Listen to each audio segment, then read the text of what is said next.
Hey everyone, English teacher here. Welcome back to our channel. I hope everyone is doing well. ఈ రోజు కూడా మీ అందరి కోసం ఒక మంచి వీడియో.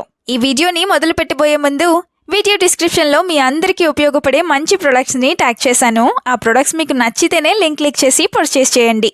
ఇప్పుడైతే ఈ వీడియోలో మనం డైలీ చాలా ఫ్రీక్వెంట్ గా యూస్ చేస్తూ ఉండే మరికొన్ని సెంటెన్సెస్ ని ఇంగ్లీష్ లో ఈజీగా ఏ విధంగా చెప్పాలో ఎగ్జాంపుల్స్ తో చూసేద్దాం. వీడియో మీకు నచ్చినట్లయితే ఒక లైక్ చేయండి చాలు. ఇప్పుడైతే ప్రీవియస్ వీడియోలో 2 క్వశ్చన్స్ అడిగాను కదా, వాటి యొక్క ఆన్సర్స్ ని చూసేద్దాం. ఫస్ట్ వన్ ఇస్ విచిత్రంగా. ఈ పదాన్ని ఇంగ్లీష్లో స్ట్రేంజ్లీ అని చెప్తాం. Now the second question is అవన్నీ నీకెలా తెలుసు. ఈ సెంటెన్స్ ని ఇంగ్లీష్లో how do you know all that ఈ విధంగా అడుగుతాం. ఇప్పుడు మీకోసం ఈ వీడియోలో 2 ప్రశ్నలు అయితే ఉంటాయి కదా, వాటిలో ఫస్ట్ వన్ ఇస్ పల్లకి మీ అందరికీ తెలుసు కదా. అయితే ఈ పదాన్ని ఇంగ్లీష్లో ఏ విధంగా చెప్తాం? What do we call this in English? Let me know in the comments. Now the second question for you which is నువ్వు ఏ టైంకి వస్తావో నాకు ముందే చెప్పు. ఈ సెంటెన్స్ ని మీరు ఇంగ్లీష్లో ఎలా అడుగుతారో మర్చిపోకుండా కామెంట్ సెక్షన్ లో కామెంట్ చేసేయండి. ఇప్పుడైతే లేట్ చేయకుండా వీడియో స్టార్ట్ చేసేద్దాం. Let's get started. Sentence number 1 of this video is నన్ను ఎందుకు రానివ్వవు. ఇలా అంటూ ఉంటారు కదా, సో దీన్ని ఇంగ్లీష్లో Why won't you let me come? Why won't you let me come? ఈ విధంగా అడుగుతాం. Why won't you let me come? అంటే నువ్వు నన్ను ఎందుకు రానివ్వవు అని. Now the first example is Are you doing something wrong and not letting me come? Are you doing something wrong and not letting me come? అంటే నువ్వు ఏదైనా తప్పు చేస్తున్నావా, అందుకే నన్ను రానివ్వడం లేదు అని. Another example is I understand very well that you won't let me come. I understand very well that you won't let me come. అంటే నువ్వు నన్ను రానివ్వవని నాకు చాలా బాగా అర్థమైంది అని. I understand very well అంటే చాలా బాగా అర్థం చేసుకున్నాను అని. సెంటెన్స్ నెంబర్ 2 is నువ్వు వస్తానని ఎందుకు రాలేదు. ఇది కూడా చాలా కాన్వర్సేషన్స్లోనే అంటూ ఉంటారు కదా, సో దీన్ని ఇంగ్లీష్లో Why didn't you come as you said you would come? Why didn't you come as you said you would come? ఈ విధంగా అడుగుతాం. Why didn't you come అంటే నువ్వు ఎందుకు రాలేదు అని. Now the first example is I waited for you when you said you would come. I waited for you when you said you would come అంటే నువ్వు వస్తాను అని నాకు చెప్పినప్పుడు నేను నీ కోసం వెయిట్ చేశాను లేదా ఎదురు చూశాను అని. Another example is Don't say such words to me again. Don't say such words to me again అంటే నువ్వు నాతో అలాంటి మాటలు మళ్ళీ చెప్పొద్దు అని. సెంటెన్స్ నెంబర్ 3 is నేను వచ్చేసరికి లేట్ అయ్యింది లేదా నేను వచ్చేసరికి ఆలస్యం అయిపోయింది. ఇలా కూడా అంటూ ఉంటారు కదా, సో దీన్ని ఇంగ్లీష్లో It was late when I arrived. It was late when I arrived ఈ విధంగా చెప్తాం. ఇదే సెంటెన్స్ని It was late by the time I came ఇలా కూడా చెప్పచ్చు. Now the first example is The train did not arrive on time and was very late. That's why it was so late. The train did not arrive on time and was very late. That's why it was so late. అంటే train టైంకి రాలేదు, బాగా ఆలస్యంగా వచ్చింది, అందుకే late అయ్యింది అని. Another example is He came very late at night, but I did not see what time he came. He came very late at night, but I did not see what time he came. అంటే అతను రాత్రి చాలా ఆలస్యంగా వచ్చాడు, కానీ ఏ టైంకి వచ్చాడో నేను చూడలేదు అని.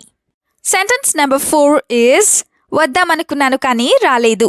ఇలా కూడా అంటూ ఉంటారు కదా, సో దీన్ని ఇంగ్లీష్లో I wanted to come but didn't come or I wanted to come but didn't come ఈ విధంగా చెప్తాం. I wanted to come అంటే నేను రావాలని అనుకున్నాను అని. Now the first example is I tried so hard to come but couldn't. I tried so hard to come but couldn't అంటే నేను రావాలని చాలా ట్రై చేశాను కానీ రాలేకపోయాను లేదా కానీ కుదరలేదు అని. Another example is I tried so hard to come to meet you all but I didn't get the leave. I tried so hard to come to meet you all but I didn't get the leave అంటే మీ అందరినీ వచ్చి కలవాలని నేను చాలా try చేశాను కానీ నాకు leave దొరకలేదు లేదా సెలవు ఇవ్వలేదు అని. Now the sentence number 5 is నన్ను చాలాసేపు వెయిట్ చేయించావు. ఎవరైనా మనల్ని వెయిట్ చేయించినప్పుడు ఇలా అంటూ ఉంటారు కదా, సో దీన్ని ఇంగ్లీష్లో you made me wait too long. You made me wait too long. ఈ విధంగా చెప్తాం. యూ మేడ్ మీ వెయిట్ అంటే నువ్వు నన్ను వెయిట్ చేయించావు అని. Now the first example is you should text are call me when you can't come. You should text are call me when you can't come అంటే నువ్వు రాలేకపోయినప్పుడు నువ్వు నాకు ఒక కాల్ లేదా ఒక మెసేజ్ అయినా చెయ్యాలి అని. Another example is why didn't you tell me even though you had a phone? Why didn't you tell me even though you had a phone? అంటే నీ దగ్గర ఫోన్ ఉన్నప్పటికీ కూడా నువ్వు నాకు ఎందుకు చెప్పలేదు అని. ఈవెన్ దో అంటే అయినప్పటికీ లేదా ఉన్నప్పటికీ ఇలాంటి సందర్భాల్లో చెప్తూ ఉంటాం. సెంటెన్స్ నెంబర్ 6 ఈజ్ నేను నీతో పాటు రావాల్సింది. ఇది కూడా అనుకుంటూ ఉంటారు కదా. సో దీన్ని ఇంగ్లీష్లో I should come with you. I should come with you ఈ విధంగా చెప్తాం. నేను నీతో పాటు రావాలి లేదా రావాల్సింది అనే మీనింగ్ వస్తుంది.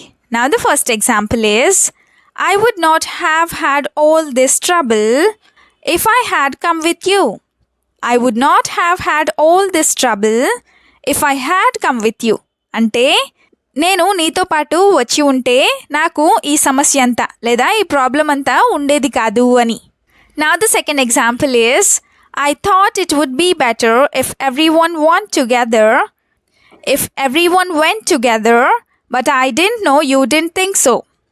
I thought it would be better if everyone went together, but I didn't know you didn't think so. అంటే అందరూ కలిసి లేదా అందరూ కలిసి వెళ్తే బాగుంటుందని నేను అనుకున్నాను, కానీ నువ్వు అలా అనుకోవడం లేదని నాకు తెలియలేదు అని. నెక్స్ట్ సెంటెన్స్ ఈజ్ నా దగ్గర బైక్ లేదు అందుకే రాలేదు. ఇలా కూడా అంటూ ఉంటారు కదా. సో దీన్ని ఇంగ్లీష్లో I don't have a bike that's why I didn't come. I don't have a bike that's why I didn't come ఈ విధంగా చెప్తాం. I don't have a bike అంటే నా దగ్గర బైక్ లేదు అని. Now the first example is do you have a bike we can go together. Or do you have a bike we can go together if so.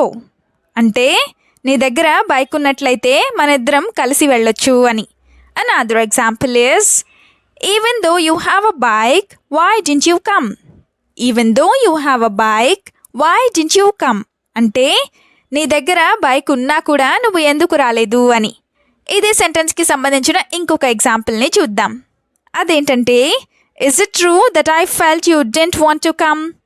Is it true that I felt you didn't want to come అంటే నీకు రావాలని అనిపించడం లేదని నేను అనుకుంటున్నాను, అది నిజమేనా అని. Now the last sentence is నువ్వు ఎక్కడి నుండి వస్తున్నావు. ఇలా కూడా అంటూ ఉంటారు కదా. సో దీన్ని ఇంగ్లీష్లో where are you coming from. Where are you coming from ఈ విధంగా అడుగుతాం. Now the first example is where have you been so far. Where have you been so far అంటే నువ్వు ఇప్పటి వరకు ఎక్కడున్నావు అని. Now the second example is why do you need to stay out till this time. Why do you need to stay out till this time అంటే ఈ time వరకు నీకు బయట ఉండాల్సిన అవసరం ఏంటి అని. టిల్ దిస్ టైమ్ అంటే ఈ టైం వరకు అని.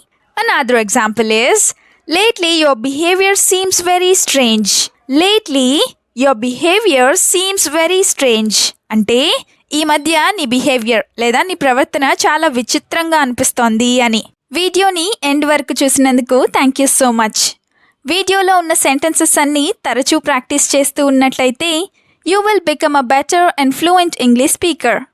ఈ వీడియో మీకు ఏ విధంగా అనిపించిందో మీ ఫీడ్బ్యాక్ని మాత్రం తప్పనిసరిగా కామెంట్ సెక్షన్లో కామెంట్ చేసి చెప్పండి. We'll meet you again with a useful and interesting video. Until then, keep learning, keep practicing and keep supporting Tinglish Teacher. Have a good day. Bye bye.